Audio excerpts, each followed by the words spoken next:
সংসদের অধিবেশন শুরু হলেই বিএনপি কঠিন পরিস্থিতিতে পড়বে।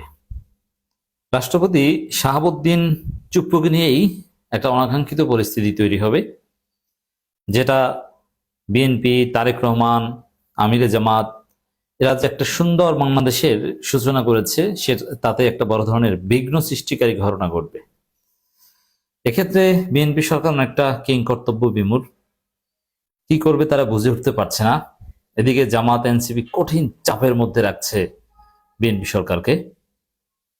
একের পর এক ধারাবাহিকভাবে নানান পদক্ষেপ নিয়ে যাচ্ছে জামাত এনসিপি, যাতে শাহাবুদ্দিন চুপ্পু ইস্যুকে বিএনপি আগেভাগে ডিল করতে বাধ্য হয়, এবং এটা বিএনপির জন্য ডেফিনেটলি বিব্রতকর। দর্শক, যেখানে নাহিদ ইসলাম এনসিপি সরাসরি বলছে চুপ্পুকে অভিশংসন করে গ্রেপ্তার করতে হবে, কোন রাষ্ট্রপতিকে কেন্দ্র করে কোন এমপি ধরনের কথা অভিশংসন বিল উত্থাপনের আগে বলে, এটা নজিরবিহীন। দর্শক, জামাতপন্থী একজন ব্যারিস্টার জনাব শাহরিয়ার কবির, তিনি একবার চুপ্পুকে অপসারণ করে নতুন রাষ্ট্রপতি নিয়োগের লিগ্যাল নোটিশ দিয়েছেন, এখন আবার প্রধানমন্ত্রীকে চিঠি দিয়েছেন। এটা অসাধারণ একটা ব্যাপার। এর মানে এমন পরিস্থিতি তৈরি করা হচ্ছে, রাষ্ট্রপতি যে সংসদের উদ্বোধনী ভাষণ দিবেন অধিবেশনে, সেটাই এখন তাকে করতে দেওয়া হচ্ছে না বা করতে দিতে চাইছে না বিরোধী দলগুলো। এবং রাষ্ট্রপতি সংসদের অধিবেশনে ভাষণ দিলে সেই ভাষণ শোনার জন্য জামাত এনসিপির এমপিরা বসবেন না চলে যাবেন, এটা নিয়ে এখন সন্দেহ তৈরি হয়েছে। যেভাবে এগোচ্ছে জামাত এনসিপি, তাতে মনে হচ্ছে যে সংসদের উদ্বোধনী যে ভাষণ দিবেন রাষ্ট্রপতি চুপ্পু, সেটা জামাত বিএনপি শুনবেই না। ভাষণের সময় বের হয়ে যাবে, ভাষণ শেষে আসবে, তারপরে ধন্যবাদ প্রস্তাব উত্থাপন করবে, সেখানে জামাত এনসিপি ধন্যবাদ না দিয়ে তাকে অভিশংসন করে গ্রেপ্তার করার দাবি করবে। এটা কোনো স্বাভাবিক বা অর্থবহ সংসদের বৈশিষ্ট্য হতে পারে না, কিন্তু সেটা হবে। এর মানে বিএনপি চুপ্পুকে নিয়ে একটা সিদ্ধান্ত নিতে বাধ্য হবে, কিছু করার নেই। এখন এতদিন জল্পনা কল্পনা ছিল যে সংসদ শুরু হওয়ার পর অভিশংসন করতে হবে, কিন্তু এখন জামাতের লোকজন এক ধাপ এগিয়ে গেছে যে সংসদে উদ্বোধনী ভাষণই এই চুপ্পুকে দিতে দেওয়া যাবে না। এমনকি চুপ্পু সংসদে উদ্বোধনী ভাষণ দিলে তার বিরুদ্ধে কোনো মিছিল টিছিল হয় কিনা রাজপথে তাও বলা যায় না। জুলাই অ্যালায়েন্স বা এরকম কেউ মিছিল করতে পারে, কারণ এটা একটা কলঙ্কজনক অধ্যায় হবে। তারেক রহমান এই চুপ্পুর ক্ষেত্রে রাষ্ট্রাচার মেনে যে সমালোচিত হয়েছেন, তো জাতীয় সংসদ কলঙ্কিত হবে যদি চুপ্পু জাতীয় সংসদে ভাষণ দেয়। দর্শক, সংসদে রাষ্ট্রপতি মোহাম্মদ শাহাবুদ্দিনকে ভাষণ দানে বিরত রাখতে প্রধানমন্ত্রীকে চিঠি। মানে জামাত বা জামাতপন্থী অ্যাক্টিভিস্ট, এনসিপিপন্থী অ্যাক্টিভিস্টরা যা করার সব করছে, চুপ্পুকে জয় বাংলা করে দিতে যত ইনস্ট্রুমেন্ট আছে সব করছে। তো এইভাবে বিএনপি এগুলো সামাল দেবে না, নিজেদেরকে সামাল দেবে। চুপ্পু তো অন্যের লোক, ভারতের লোক, তাকে রক্ষা করতে বিএনপি কতটা ঝুঁকি নেবে? বিএনপি তো তাতে বেকায়দায় পড়বে অনিবার্যভাবে, বোঝা যায়। আবার একদম এখন আগে থেকেই ভাষণ দানে বিরত রাখা, সরিয়ে দেওয়া, এটাও আইনে নাই, কারণ কার্যপ্রণালী বিধি এটাই যে রাষ্ট্রপতি সংসদের উদ্বোধনী ভাষণ দিয়ে সংসদ উদ্বোধন করে দিবেন এবং সংসদের অধিবেশন ডাকবেন রাষ্ট্রপতি।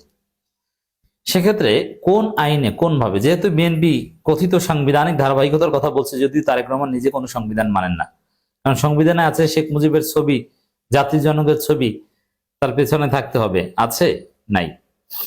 তো এই যে আরো অনেক কিছুই সংবিধান মানেন না।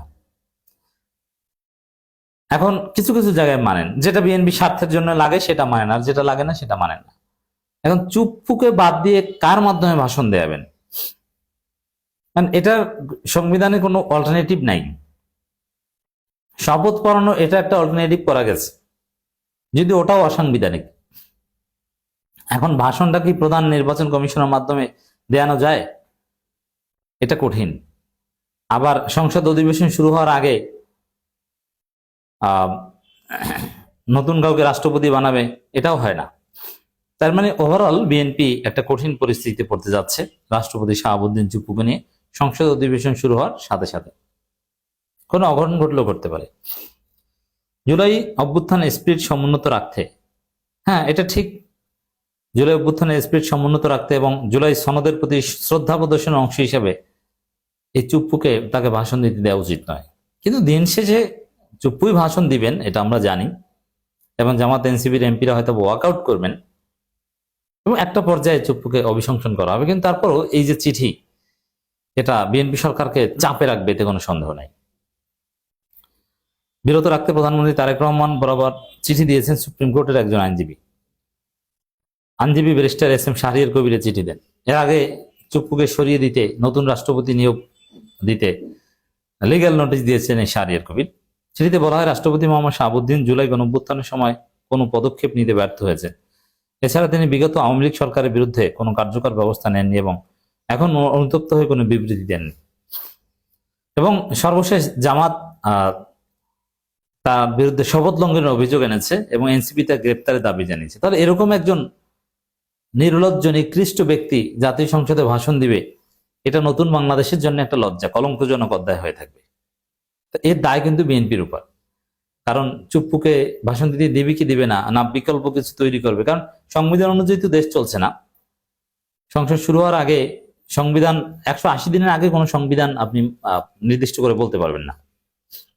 কারণ 180 দিন সংবিধান সংস্কার পরিষদ হিসাবে কাজ করবে সংসদ, তারপরে সংবিধান সবকিছু ফাইনালাইজ করার পরে দেন সংবিধান। তার আগে কোনো সংবিধান এগুলো তারেক রহমানও মানেন না।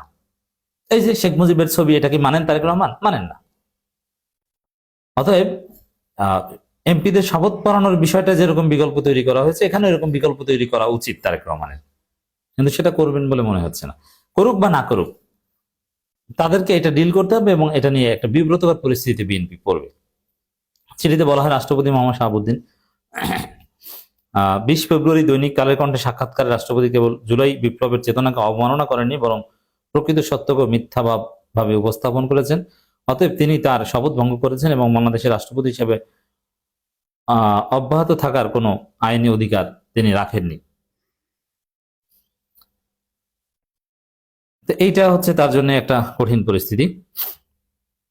শেষে চিঠিতে প্রধানমন্ত্রীকে অনুরোধ করা হয়েছে জুলাই বিপ্লবের চেতনা সমুন্নত রাখতে এবং রাষ্ট্রপতি মোহাম্মদ শাহাবুদ্দিনকে সংসদের অধিবেশন আহ্বান বা সংসদ ভাষণের প্রদানের অনুমতি না দেওয়ার ব্যবস্থা নিতে, অথবা প্রধানমন্ত্রী তার সুবিধা মতো ব্যবস্থা নেবেন বলে চিঠিতে অনুরোধ করা হয়েছে।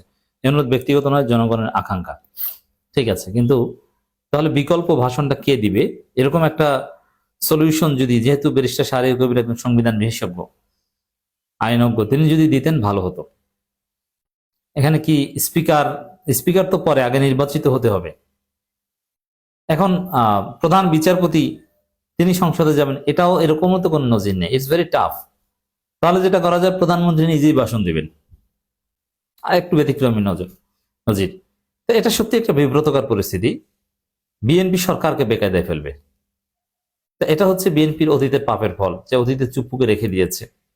এই জন্য এই কলঙ্কজনক অধ্যায়ের মুখোমুখি হতে হচ্ছে বিএনপিকে।